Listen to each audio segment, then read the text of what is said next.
fait de dire qu'aujourd'hui, ben, on a de par la Covid, de par les contraintes sanitaires, de par plein de choses, une obligation de se sédentariser fortement. Le fait d'être en télétravail, eh ben, ne serait-ce que le déplacement pour aller jusqu'à son travail, on ne le fait plus. Euh, voilà, on propose ce sommaire-là, les constats, le sport en entreprise, qu'est-ce que ça apporte et surtout, est-ce que finalement, il est mis en place. Alors, bien évidemment, je compte aussi sur Irvine, hein, qui a cette visibilité pour étayer les propos que devait nous donner Laurent Roger. Le contexte actuel aussi de la Covid, qu'est-ce que ça engendre, notamment auprès des salariés. Le point de vue de Irvine en tant que board ostéo, l'analyse et ensuite on aura quelques slides sur l'offre que je lance qui s'appelle le Run Digital. La question qu'on se pose, c'est effectivement pourquoi faire du sport et quel est l'intérêt pour une entreprise de faire du sport à ses salariés? Oui. Oui, alors on connaît, je pense, on connaît ces chiffres, en tout cas, ce qu'on a ici sur la présentation. Voilà, ça permet un regain de productivité, ça permet de minimiser l'absentéisme, ça permet aussi de minimiser le turnover en entreprise par le biais d'une satisfaction du salarié. Ça permet aussi de réduire les accidents du travail par le bien-être du salarié. Et puis, c'est un des vecteurs importants aussi pour les salariés, plus de cohésion au sein de l'entreprise. Alors, néanmoins, en fait, une fois qu'on a dit ça, est-ce que finalement le sport est bien, je dirais, mis en place dans les entreprises? Nous avons pour ça consulté une étude qui a été réalisée en 2017. Alors, elle a maintenant 4 ans, réalisée par le ministère des Sports, le Comité national olympique ainsi que le MEDEF auprès de 265 entreprises qui ont été sondées sur ce sujet-là. Il en ressort en fait cet état des lieux-là. Le voici en fait. C'est que finalement, la plupart des dirigeants d'entreprise, 87%, connaissent les bienfaits des dispositifs qu'on pourrait mettre en place en ce qui concerne des activités physiques et sportives au sein des entreprises. Par contre, 89% des entreprises n'ont toujours pas mis en place d'initiatives en faveur de la pratique sportive. Donc, c'est assez paradoxal. Voilà, donc là, ce qu'on voit, c'est que les dirigeants sont conscients de ça, mais finalement, il n'y a que 18% des entreprises qui vont agir en ce sens. Donc, on est dans un paradoxe que l'on voit là. On peut aussi rajouter ce point qui fait aussi partie de l'étude. Voilà, c'est que finalement, on constate que le sport est plutôt mis en place dans les grosses entreprises de plus de 250 salariés. Par contre, qu'il est peu mis en place dans les entreprises de moins de 10 salariés, alors que ces entreprises représentent 80% à peu près des entreprises françaises. Voilà, on est aussi dans un autre paradoxe.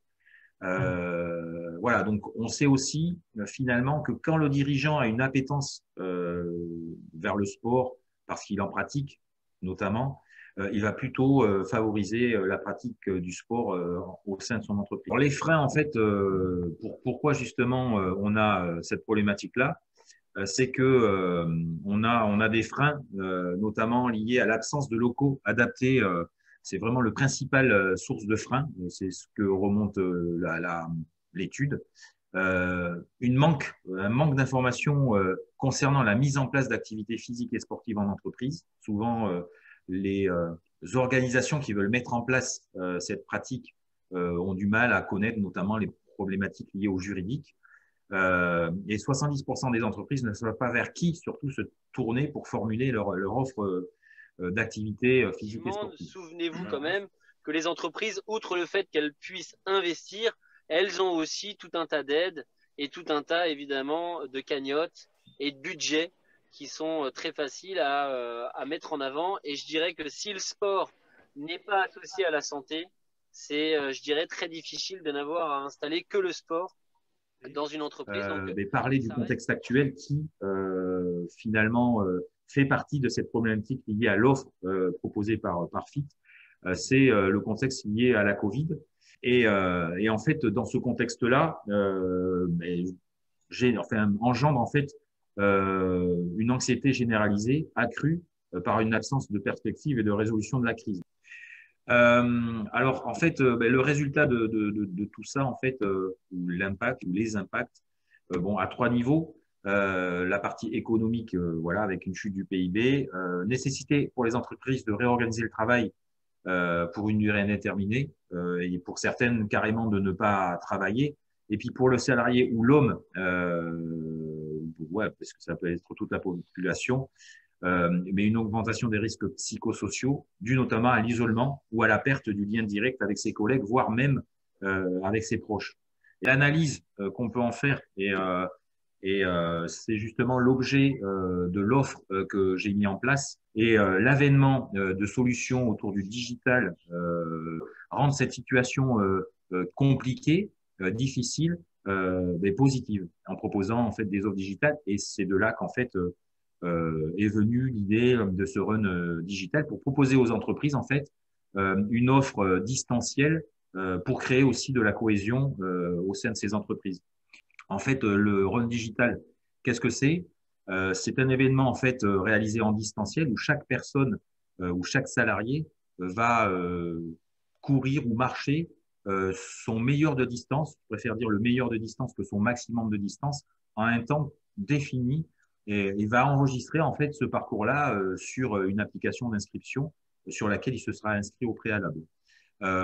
Et c'est un événement en fait qui a du sens. C'est l'entreprise qui choisit en fait l'association qu'elle veut aider.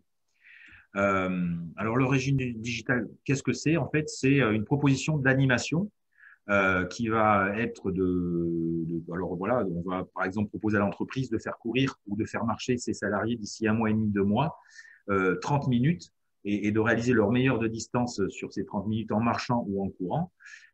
Et nous, on va réaliser une animation de 1 mois pour ces 30 minutes. Et pour terminer, en fait, quelles sont les vertus en fait de cette offre? Elles sont les suivantes. La première vertu, en fait, c'est que ça va permettre à l'entreprise de favoriser la pratique de l'activité ou du sport en entreprise.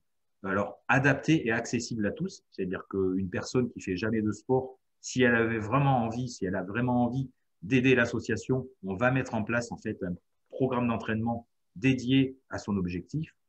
Ça donne du sens commun en fait à l'entreprise, puisqu'on va aider une association autour de l'écologie, autour de l'enfance, autour du solidaire ou de l'humanitaire. Ça, c'est le choix de l'entreprise. On contribue bien évidemment dans ce contexte-là à recréer du lien suite à l'avènement contraint ou confirmé du télétravail, et les salariés ainsi que le management en ont besoin. Et pour terminer, puisqu'on est sur des valeurs fortes d'entraide, de cohésion, de sens commun et puis de sport santé, on va pouvoir communiquer en interne auprès de ses salariés, voire même en externe auprès de son écosystème, voire même plus largement sur des valeurs fortes et d'actualité.